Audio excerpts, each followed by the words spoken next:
Kung ito ay makikita ninyo bago mag-August 8, which is the Lions Gate, or mismong araw ng August 8, ihanda nyo na yung sarili nyo because you're about to be blessed. Ang August 8 po ay tinatawag na Lions Gate. So pag Lions Gate po or araw ng August 8, ito na yung pinakahihintay ko pong araw sa buong taon.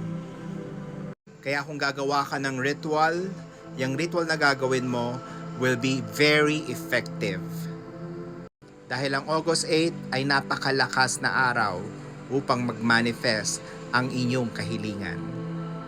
Ako po ay magla-live ng 7:45 ng August 8, 7:45 PM po sa TikTok.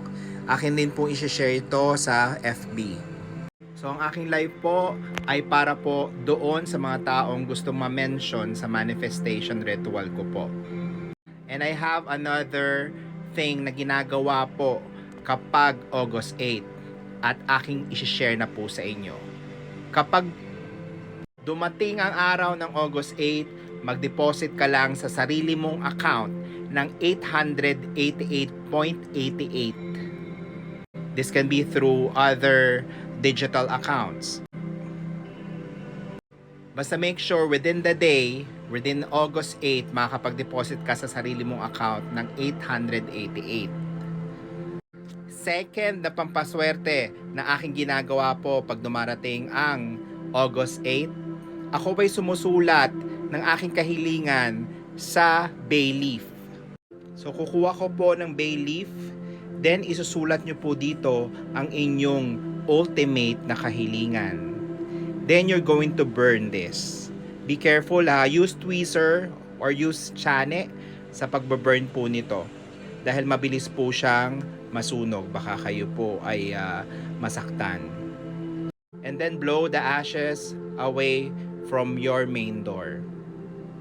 So dalawa na po yung pampaswerte na itinuro ko po sa inyo. Pwede nyo pong gawin yan any time of the day. Again, sa August 8 po, which is tomorrow, ako po ay magla-live via TikTok at via FB. So all you need to do is look for me, or yung comment section po, lagyan nyo po ng inyong name and lagyan nyo po ng abundance para po ma-include kayo sa aking list ng i-mention sa manifestation rituals ko po. Ito po yung ating FB account at wala na pong iba. Diyan po sa FB account makakita po kayo ng sari-saring pampaswerte testimonials na nangyari na po sa ating mga customers or sa ating mga friends na nag-purchase na ng ating mga pampaswerte bracelet, at testimonials din po sa mga rituals po. Araw-araw po yan. At syempre po, wag nyo pong kakaligtaan na ako po ay i-follow nyo dito sa TikTok. May notification bell po dyan. Always turn it on para alam nyo po yung mga bago na ina-upload ko ng mga pampaswerte. So again, this is Angel Card and I'm so excited for tomorrow's Lions Gate. And I do hope to see you on my live. Around 7:45 PM, magla-live na po ako. And I will start manifesting or will start manifestation mention at around 8:08 PM. Sa mga hindi makaka-attend, mag-comment na lang po kayo sa comment section. And then, ilagay nyo po yung name ninyo para ma-include ko po kayo sa manifestation mention po natin.